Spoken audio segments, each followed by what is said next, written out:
Hi card making friends, welcome back. It's Sandy McIver here, and today I'm sharing how to make this spectacular fireworks New Year's card. Isn't it awesome?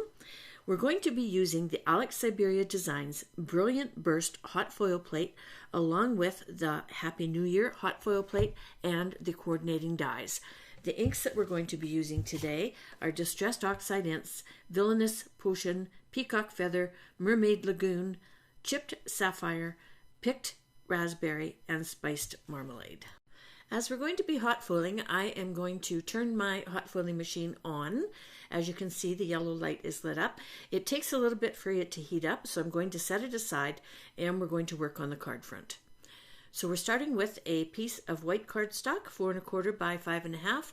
I'm also using a piece of navy blue that I'm going to be gold foiling the Happy New Year on. And of course I have a white card base, 4 1/4 by 11, scored and folded at 5 1/2.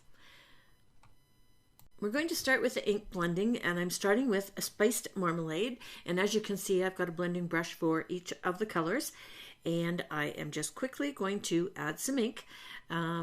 I'm not worrying too much about how well it's blending or with the colors that match up to each other, just kind of butting them up against each other, because there's going to be spatter over top of this, and there's also going to be a thin layer of chipped sapphire to make the card darker. So the combination of those two plus the gold foiling that we're going to be doing, you're not going to notice if something's not completely blended. But hey, if it's your thing, fly at her. Okay, so I'm working my way through. I've gone through the Picked Raspberry, and I've done the, what am I working on right now? Mermaid Lagoon, and now Peacock Feather. And we're just kind of filling in the color in the center. Now I'm going to come back. I want my marmalade a little bit brighter down the bottom section there. I got one really dark piece and then one a little bit lighter. Okay, so now I'm coming in with the Villainous Potion, and I'm going to do a lot of purple down the right-hand side.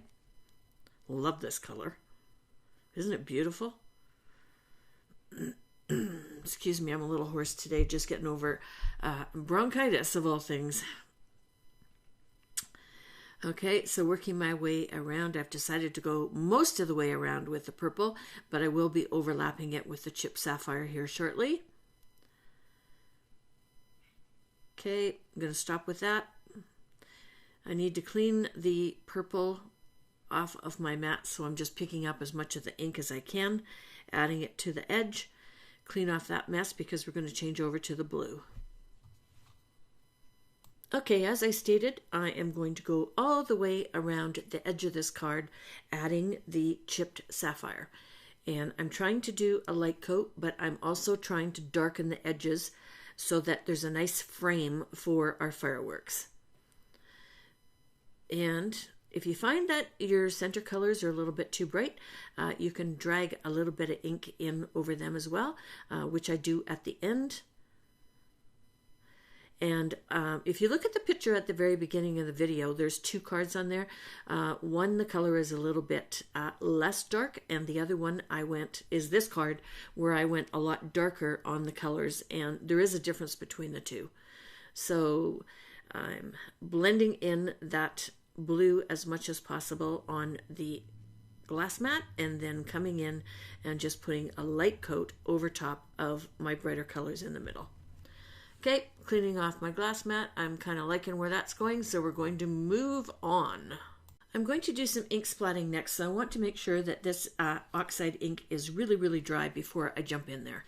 Okay, I've got some white acrylic paint, and I'm just going to squeeze out some onto one of my acrylic blocks, and then I'm going to add my spritzing tool and add a whole bunch of water to it, mix it with my paintbrush until it's the consistency that is light enough to splatter, which I apparently need more water. And I practice right on top of my acrylic block. Having a hard time getting it that liquid that I want. Okay, giving it a practice. Meh, I think so. Okay, I'm just going to grab my splatter box. I'm going to pop my card front inside my splatter box so that I don't cover my computer as I did with the gold a few months back. This is a great little tool, inexpensive, but it really does protect your work surface. Okay, so I still had too thick a paint, so I added a little bit more water. Now I'm getting the splatters that I want. And I want big, bold splatters on this one. That's why I was trying to not get the paint too diluted so that it was really small drops. Bigger the better for this card. And you want to really cover the entire surface. So again, you want to take your heat tool and you want to dry this, because next we're going to be doing our hot foiling. Okay, my Spellbinders Glimmer hot foil machine is warmed up. You can tell by that middle green button that is now lit up. I'm adding my plate and lining it up in the top left-hand corner. That's where I like to line everything up. I have got my polished brass. I really like this one. It's brighter than gold, and when you're taking pictures of your cards, it shows up a lot better than the gold does. So I'm placing that over top.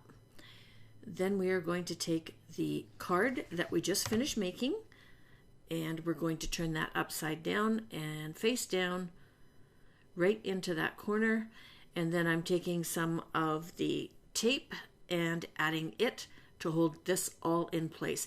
I don't want it moving around when I I run it through the Platinum 6 die cutting machine. Okay, so I'm waiting for that little light at the bottom to stop blinking. When it becomes solid, everything is heated up enough that the glimmer will work.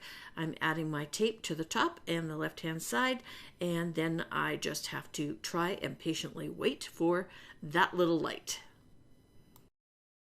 Okay, my light is solid, yippee! So I'm gently pulling out the plate.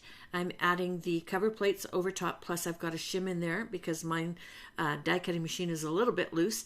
I use my thumbs to hold everything in place it into the Platinum 6, and slowly run it through the machine. And you don't want to go back and forth just in case everything moves around. You only want to go through once.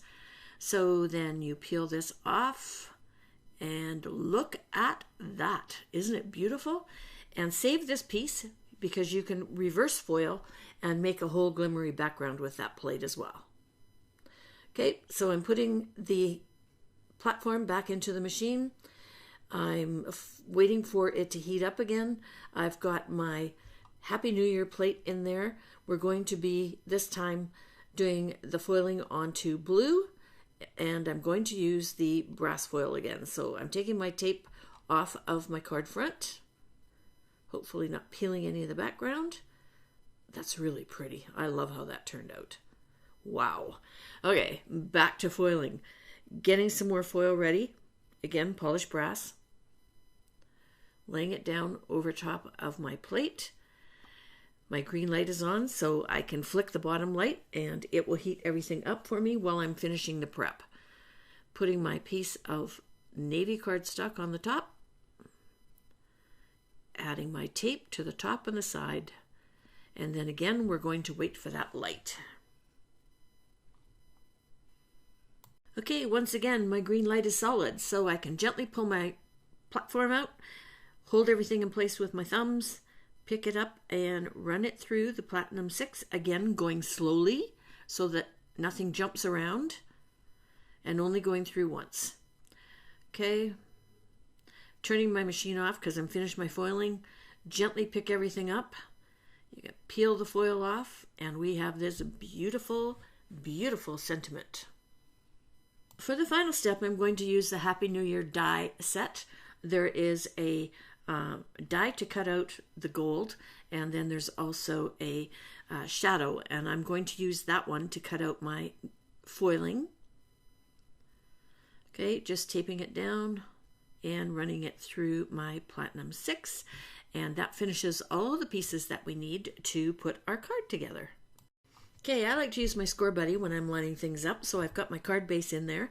I'm going to take my card front, add some adhesive to the back of it, and then I use the top left-hand side and down the left side of the Score Buddy to line this up. So you jam your card into the corner and then push it down.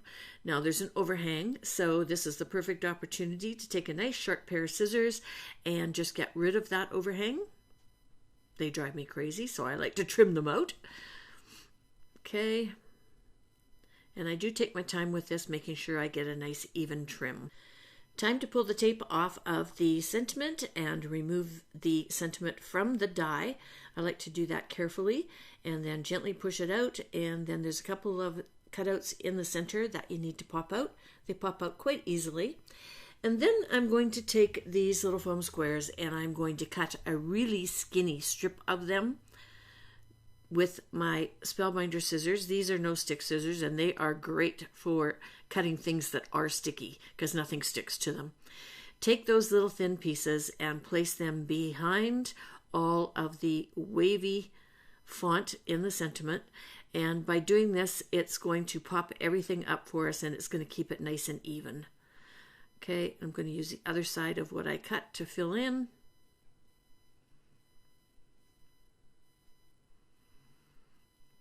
And then a couple across the big spots in the middle there. One more. Okay, then you're going to remove the release paper, all those little bits. Takes a couple seconds. And where's the weirdest place you found those in your house? I find them everywhere because the dog walks through them and, she runs around and spreads them all over, as do I. Okay, I'm lining this one up in the center of my card. The previous one was lined up closer to the bottom. And at this point, you could also add some gold sequins if you want. They look nice. The one on the right-hand side has gold sequins. I have linked everything I used today underneath the video. I hope you enjoyed it, and thanks so much for watching.